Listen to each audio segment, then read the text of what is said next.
তাই আমরা stages of cognitive development এইটা নিয়ে আলোচনা করব।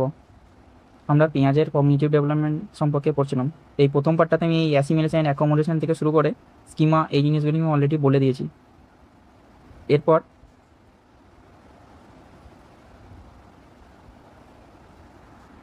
আমি ব্যাখ্যাও দিয়েছি যে কেন পেঁয়াজের ডেভেলপমেন্টটা ডিসকন্টিনিউয়াস।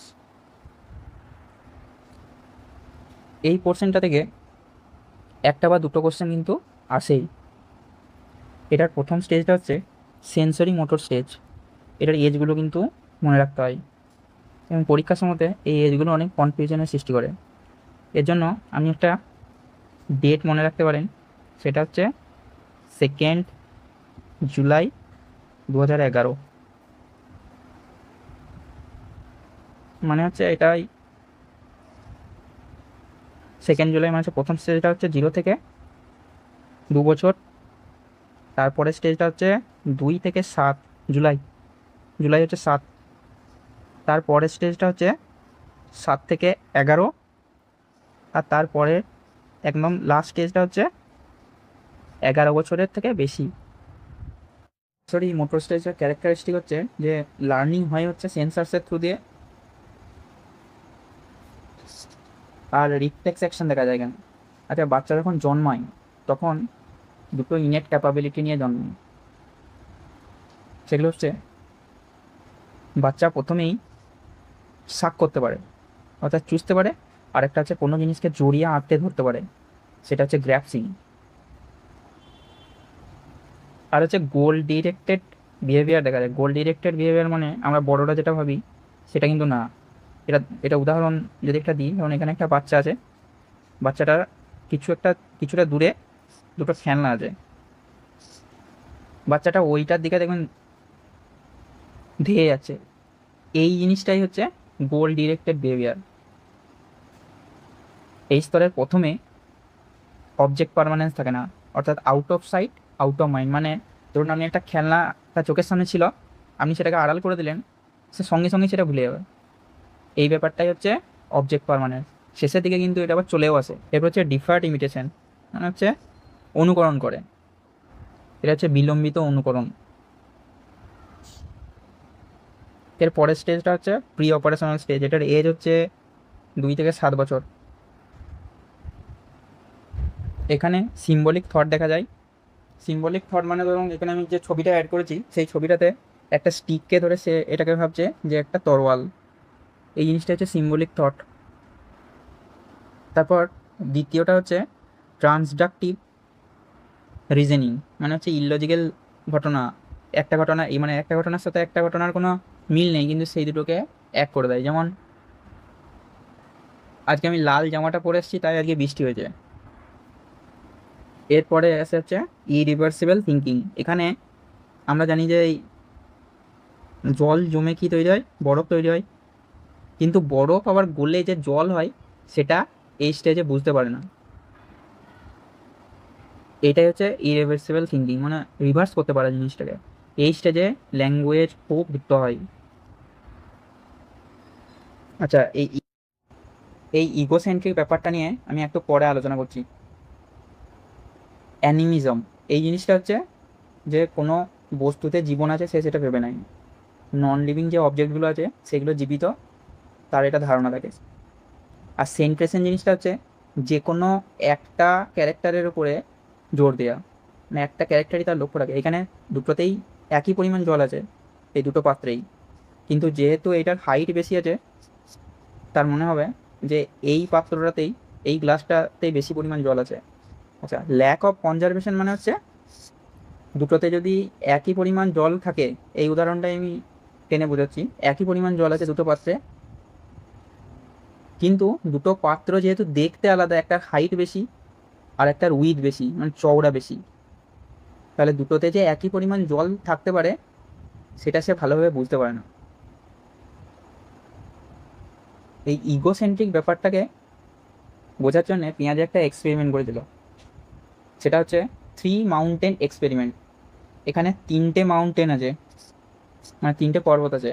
বাচ্চাটাকে এই টেবিলের এই পজিশনে বসিয়েছে আর একটা পুতুলকে এই পজিশনে। এরপর বাচ্চাটাকে জিজ্ঞাসা করছে যে পুতুলটা কি দেখতে পাচ্ছে, কটা মাউন্টেন দেখতে পাচ্ছে। যেহেতু বাচ্চাটার ওই সাইডটা থেকে এই ভিউটা দেখা যাচ্ছে, অর্থাৎ দুটো মাউন্টেন দেখা যাচ্ছে, সে ভাবতে থাকে যে এই পুতুলটা ওই দুটো মাউন্টেনই দেখতে পাচ্ছে। এটা প্রি অপারেশনাল স্টেজের ক্ষেত্রে। কিন্তু কংক্রিট অপারেশনাল স্টেজের মানে পরের স্টেজটার যদি কোনো একটা বাচ্চাকে আমি রাখি এই পজিশনে, আর এই পজিশনে ডলটাকে রাখি, মানে সেম এক্সপেরিমেন্টটাই যদি আবার করি, তাহলে ওই বাচ্চাটা কিন্তু বলবে যে না, এখানে 3টে মাউন্টেন আছে, 3টে পর্বত আছে। যদিও সে এই দুটো পর্বতই দেখতে পাচ্ছিল, কিন্তু সে কিন্তু বলে দেবে যে না, এই পুতুলটা 3টে পর্বত দেখতে পাবে। আচ্ছা, সেন্ট্রেশন আর ডিসেন্ট্রেশন। এই সেন্ট্রেশন জিনিসটা হচ্ছে কোনো একটা সিচুয়েশনের পার্টিকুলার একটা দিক থেকেই বিচার বিবেচনা করা, আর ডিসেন্ট্রেশন মানে হচ্ছে বিভিন্ন দিকে পর্যালোচনা করা, বিভিন্ন দিক থেকে পর্যালোচনা করতে পারে। সেন্ট্রেশনে ওই একটা গ্লাসের উদাহরণ দেখালাম না, ওখানে কি হচ্ছিল, শুধুমাত্র উচ্চতাটার উপরেই জোর দিচ্ছিল, কিন্তু ওইটা যে উইথটা বেশি আছে, চওড়াটা বেশি আছে, সে সেই পার্সপেক্টিভটা বুঝতে পারছিল না। এই ডিসেন্টারিংয়ে ওই জিনিসটা পার্সপেক্টিভটা বুঝতে পারে। এটা ডেভেলপ হয় হচ্ছে পরের স্টেজে। তৃতীয় যে স্টেজটা আছে সেটা হচ্ছে কংক্রিট অপারেশনাল। এই অপারেশনালের মিনিং হচ্ছে লজিক।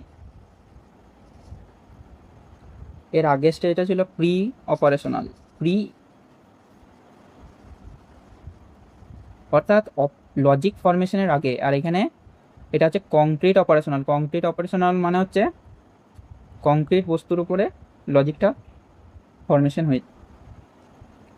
এখানে বৈশিষ্ট্যটা হচ্ছে রিভার্সেবল থট, মানে হচ্ছে ওই যে বরফ থেকে জল হয়ে যাচ্ছিল, আবার জল থেকে জল জমে যে বরফ হয়ে যায়, এই ভাবনাটা সেটা করতে পারে।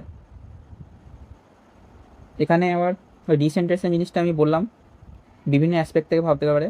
মানে এখানে বলে দেবে, এই স্টেজের বাচ্চাটা বলে দেবে যে বুঝতে পারবে যে দুটো পাত্রেই একই পরিমাণ জল আছে, কারণ এটার হাইটটা বেশি আর এটার উইথটা বেশি, এটা চওড়া বেশি। কনজারভেশন সেটাও বুঝতে পারে। এইটা হচ্ছে ইম্পর্ট্যান্ট। ক্লাসিফিকেশন করতে পারে, ধরুন কোন অ্যানিমেলটা ম্যামেল, কোনটা বার্ড, কোনটা রেপটাইল বা সরীসৃপ, এই ক্লাসিফিকেশনটা করতে পারে। এই ক্লাসিফিকেশনের সাথে আর একটা জিনিস শ্রেণীকরণও করতে পারে। শ্রেণীকরণ মানে হচ্ছে সিরিয়ালাইজেশন, মানে হচ্ছে ছোটোর থেকে বড় বা বড় থেকে ছোট সাজাতে পারে আর কি এই স্টেজে। আর হচ্ছে ট্রানজিটিভিটি। ট্রানজিটিভিটি মানে হচ্ছে ধরুন এটা যদি আমি যদি বলি যে বিয়ের থেকে এ বড়, আবার বি সি এর থেকে বড়, তাহলে বলে দেওয়া মানে ও বাচ্চাটা সেটা বলে দিতে পারবে যে তাহলে এ সি এর থেকে বড়, এটা বলে দিতে পারবে। এই জিনিসটাই হচ্ছে ট্রানজিটিভিটি। 4 নম্বর যে স্টেজটা আছে সেটা হচ্ছে ফর্মাল অপারেশনাল, অর্থাৎ এখানে লজিক ফর্ম হয়ে যায়। এটার বৈশিষ্ট্য হচ্ছে অ্যাবস্ট্রাক্ট থিঙ্কিং, মানে হচ্ছে বিমূর্ত চিন্তন করতে পারে। দ্বিতীয় যে ব্যাপারটা দেখা যায় ক্যারেক্টারটা, সেটা হচ্ছে হাইপোথেটিকো ডিডাকটিভ রিজনিং। এটা কিছুই না, সায়েন্টিফিক যে থিঙ্কিং সেটার একটা হাইফাই টার্ম। আর 3 নম্বর হচ্ছে পার্সোনাল ফেবেল একটা উদাহরণ দেওয়া যেতে পারে, no one can understand me completely. সে ভাবতে থাকে, নিজেকে ইউনিক ভাবতে থাকে, তার ফিলিংসটা অন্য কেউ বুঝতে পারবে না, সে এটা ভাবে। আচ্ছা, এই প্রসঙ্গে এই অ্যাবস্ট্রাক্ট থিঙ্কিং এই জিনিসটা আমি একটু বিস্তারিত বলে নিই। এই অ্যাবস্ট্রাক্ট কথাটার উল্টো হচ্ছে কংক্রিট।